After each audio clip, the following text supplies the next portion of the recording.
जय जय श्री हरिवंश। हरिवंश।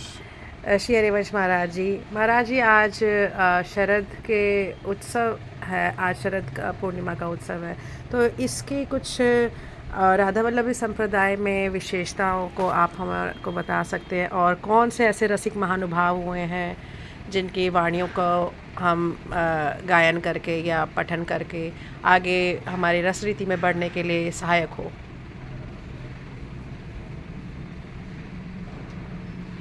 शरद महोत्सव की सबसे पहले तो सभी रसिकों के लिए कोटि कोटि बधाई है।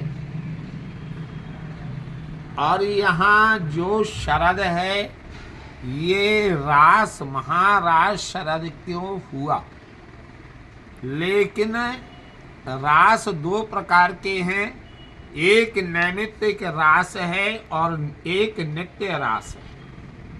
नैमित्तिक रास पुराणों में वर्णित है और उनकी एक अवधि है जी। लेकिन नित्य रास जो है ये बराबर चलता रहता है, इसकी कोई अवधि नहीं है।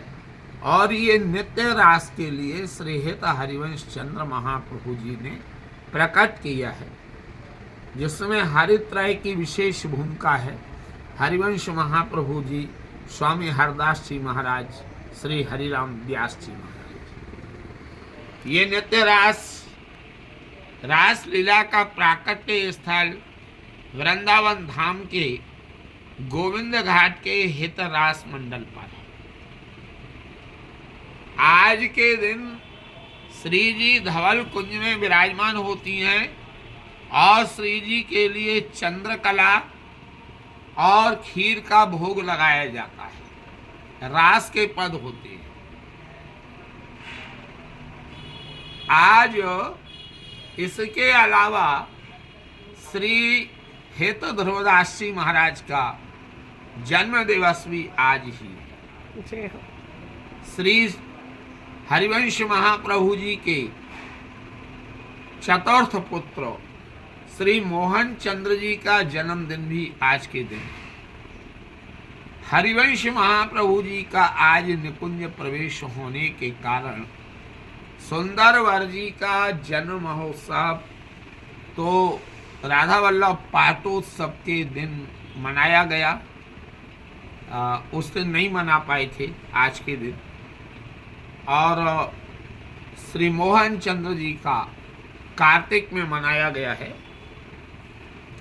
अब ये ध्रुवदास जी महाराज की बात आती है, आज उनका जन्मदिन है। तो सबसे पहली बात तो ये है, ध्रुवदास जी जो थे वो विठल दास जी के नाती होया करते थे जी।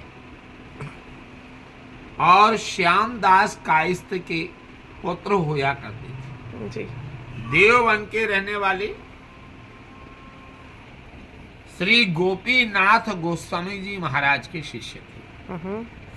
तो इनमें जो संस्कार रहे हैं वह बचपन से ही रहे।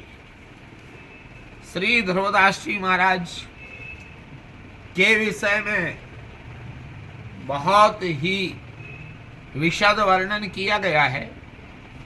ये जो देववन से आए तो हित रास मंडल गोविंद घाट पर 3 दिन तक बैठे रहे, अन्न जल त्याग के श्री हरिवंश नाम जपते रहे। तीसरे दिन राधा रानी ने इनके लिए दर्शन दिए हैं, और जब प्रिया जी इनके लिए दर्शन देती हैं, क्या चाहते हो? आपकी लीलाओं का हम गुणगान करना चाहते हैं। उसी समय वाणी हुई है, वाणी भई जो चाहत कियो, उठ सोवर सब तो कौन दियो। प्रिया जी कहती हैं, उठो उठो ध्रुवदास जी, जो तुमने चाहा था वो हमने आपके लिए दे दिया है। तभी इन्होंने जो जो लीलाओं को देखा, उन्होंने लीलाओं का इन्होंने वर्णन किया। वही 42 लीला नाम से इनकी वाणी विख्यात हुई है। और 42 लीला का इतना जबरदस्त प्रभाव हुआ है कि ये 7 समुद्र तक वाणी गई। जी। मैंने भी अपने जीवन काल में जो शोध कार्य के लिए जाया करता था, तो कोई मुझे अभी तक छोटा बड़ा ग्रंथालय ऐसा नहीं मिला जिसमें 42 लीला ना मिली। यदि 42 लीला नहीं है तो वृंदावन सत लीला मिली है, मन शिक्षा लीला मिली है, जीव दशा लीला मिली है, कोई ना कोई 42 लीला में से इनकी वाणी हमको अवश्य मिली है। ये हित ध्रुवदास जी की वाणी का जबरदस्त प्रभाव है। हाँ, वाणी हित ध्रुवदास की सुन जोरी मुस्कात, भगवत अद्भुत रीत कछु भाव भावना पात। जब राधा वल्लभ लाल जी प्रतिदिन संध्या के समय रमण रेती में इनकी स्थली थी, अब तो उसका दर्शन नहीं होता है, वहां पहुंचा करते थे, विहार करते, वन विहार करते हुए ये उनके लिए बिठालते थे, उनको अपने हाथों से भोग लगाया करते थे, आरती करते, भेंट करते। उसके बाद राधा वल्लभ लाल जी महल में आया करते थे। इनके विषय में चाचा वृंदावन दास जी ने एक छप्पा लिखा है। हाँ, प्रथम सुमेरे हित नाम धाम धामी जो बखाने, और रस के जनन के हित जुगल पर कर गुण गाने, बरनी लीला